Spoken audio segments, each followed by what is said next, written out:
এখন আমরা এই ইস্যুটাকে কিভাবে একটা এমন একটা সিচুয়েশনে আমরা নিয়ে আসতে পারি যেখানে আমাদের অসাম্প্রদায়িক চেতনাটা প্রিভিলেজ পাবে, অসাম্প্রদায়িক চেতনাটাই উপরে থাকবে, সেটাই আমি করি। আমি তবে দায়িত্বহীন ভাবে এটাকে জানাতে চাই যে এই দেশে, এই এলাকায় এবং কোন সম্প্রদায়ের কোনো বাচ্চা মেয়ে অথবা বড় মেয়ে অথবা বয়স্ক মহিলা যেন অন্যায়ভাবে দর্শিত না হয়, এটা আমি মনে প্রাণে বিশ্বাস করি। বান্ডেল থাকলে প্রতি সেনমানিতে টাকা বাঁচবে। বিকাশ সেনমানি বান্ডেল কিনে জিতুন প্রতি লেনদেনে। সমাজে এই জিনিসটা একটু অভাব, সেটা কি যে প্রশাসনের প্রতি অবিশ্বাসটা একটু বেশি হয়ে দেখা দিচ্ছে। এটাকে একটু দেখুন, এটাকে ফিরিয়ে নিয়ে আসুন। আপনারা যেভাবে আইনটাকে ফলো করবেন, যারা সংগ্রাম করতেছে, যারা প্রতিবাদ করতেছে, তাদেরও একটা লিমিট আছে। ওই লিমিটের বাইরে কেউ কারো যাওয়া ঠিক না।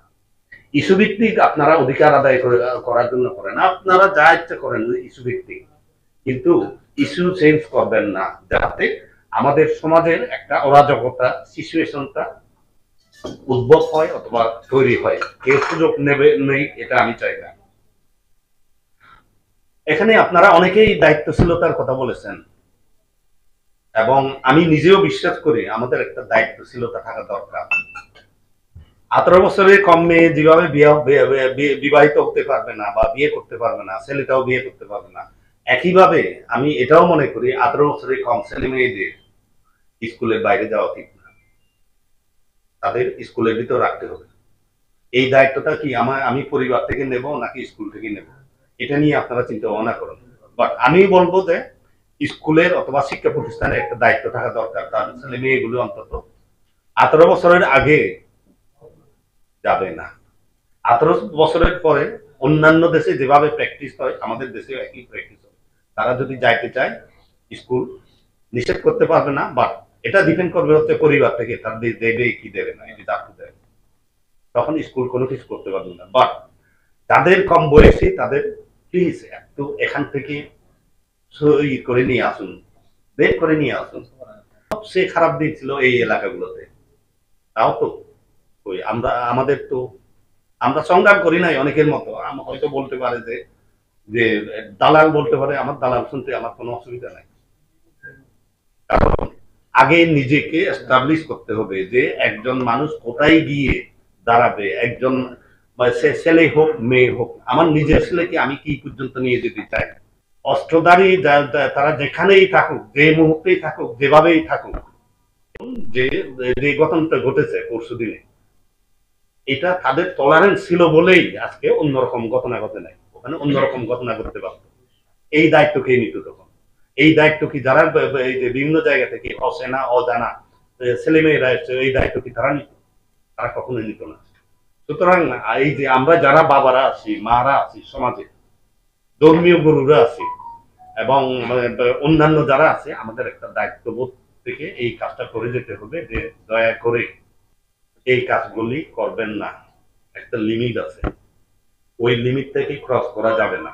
আজকে যেটা হচ্ছে, অবরোধ দেওয়া হচ্ছে, আমরা যদি এখানে সবাই মিলে ডিক্লেয়ার করি যে এটা অবৈধ আজকের দিনে, কারণ গতকালকেই তারা শেষ করেছে, আবার নতুন করে ইস্যু বানানোর কি দরকার আছে? আজকে কি কোনো ইস্যু আছে? তারা স্পেসিফিক্যালি বলুক যে আজকের ইস্যুটা কি, যে তারা আবারও এটাকে এক্সটেন্ড করবে। মানুষের তো জীবনযাত্রার একটা প্রয়োজনে তারা এদিক সেদিক যাবে, তারা আজকে কেন যেতে পারতেছে না? ইভেন আমাকে যদি বলি, আমার তো আজকে বলে যাওয়ার কথা ছিল বান্দরবনে, এখন আমার বান্দরবনের প্রোগ্রাম ক্যান্সেল করতে হচ্ছে। আমার এই জিনিসটা হবে কেন? আমি তো শুধুমাত্র খাগড়াছড়িতে আসি নাই, আমি গতকালকে গত পরশু দিন এসেছি, গতকালকে আমি প্রোগ্রাম করেছি ইয়েতে মাটিরাঙ্গাতে। গতকালকে আমার উদ্দেশ্য ছিল আমি এখানে কয়েকটা পূজা মণ্ডপ দেখবো। কই, আমি তো অন্যতম উদ্দেশ্য এই যে ইউনুস গভর্নমেন্ট কেন বারবার বলতেছি।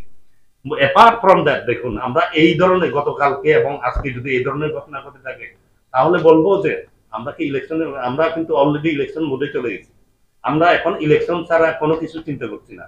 আমরা কাউকে এই সুযোগ দিতে চাই না যে ইলেকশনটা মানে ভঙ্গুর করো, এটা এই চিন্তা আমাদের আর নাই।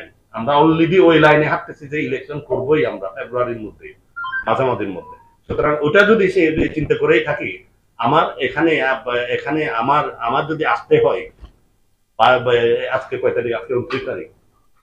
আজকে 28 তারিখ, 2 দিন বাকি এই মাস, আর ওদিকে ফেব্রুয়ারিতে 14 দিন, 74 দিন আছে আমার, কলমের জোর আছে আমার আরো 74 দিন। এরপরে যেটা থাকবে হচ্ছে ফেব্রুয়ারি পর্যন্ত শুধু ইলেকশনটা করে দেওয়ার জন্য। আমরা শুধু তখন রুটিন ওয়ার্ক কেন, আমরা কোনো কিছু করবো না, শুধু অফিসে আসা যাওয়া করবো, মাসের শেষে বেতনটা পাবো। কিন্তু ডিসিশন নেওয়ার সমস্ত দায়িত্ব নেবে হচ্ছে ইলেকশন কমিশনটা, নাইডার নিয়মই বলবৎ থাকবে। সুতরাং এখানে কেউ না। এখন আপনারা আরেকটা বিষয় নিয়ে এসছেন, অস্ত্র নিয়ে। আমি শুধু রিকোয়েস্ট করব যে আমাদের মানে সিভিল অথবা মিলিটারি প্রশাসন দয়া করে কোনো স্কোপ দেবেন না। আমরা ওটা তো ওরা আসলেই জানতে পারবো, তাই না? শোনো, টাকা তো চাইছে, 10,000 টাকার শর্ট আছে, বুঝছো? ধন্যবাদ। কত টাকা শর্ট পড়ছে সেটা বল। 10,000 টাকাই শর্ট আছে। আচ্ছা সেটা মাথা ছুঁয়ে বলো। মাথা কি হবে? কি হলো, চুপ করে আসছো কেন? ভণ্ডামি, টাউটামি, জায়গা পাও না তুমি? তুমি কি জীবনে ভালো হবে না? শোনো, ভন্ড আর টাউট বলবা না, আমার ইগোতে লাগে। তুমি ওইটাই ঠিক আছে, ভণ্ডামি টাউটামি মানুষ করে, কিন্তু গার্লফ্রেন্ডের সাথেও এটা কোনো কথা? দেখো মিমি, আমি আগের থেকে অনেক লক্ষ্য হয়ে গেছি, ভালো হয়ে গেছি। পুরোপুরি হইতে পারি নাই, অর্ধেক ভালো তো হয়েছে, 50% ভালো হয়ে গেছে। আগে যদি হইতো আমি তোমার থেকে 20,000 টাকা চাইতাম। এই চুপ। তাও না 10,000। ঠিকভাবে বলো কত টাকা শর্ট পড়ছে? 5,000 টাকা লাগবে।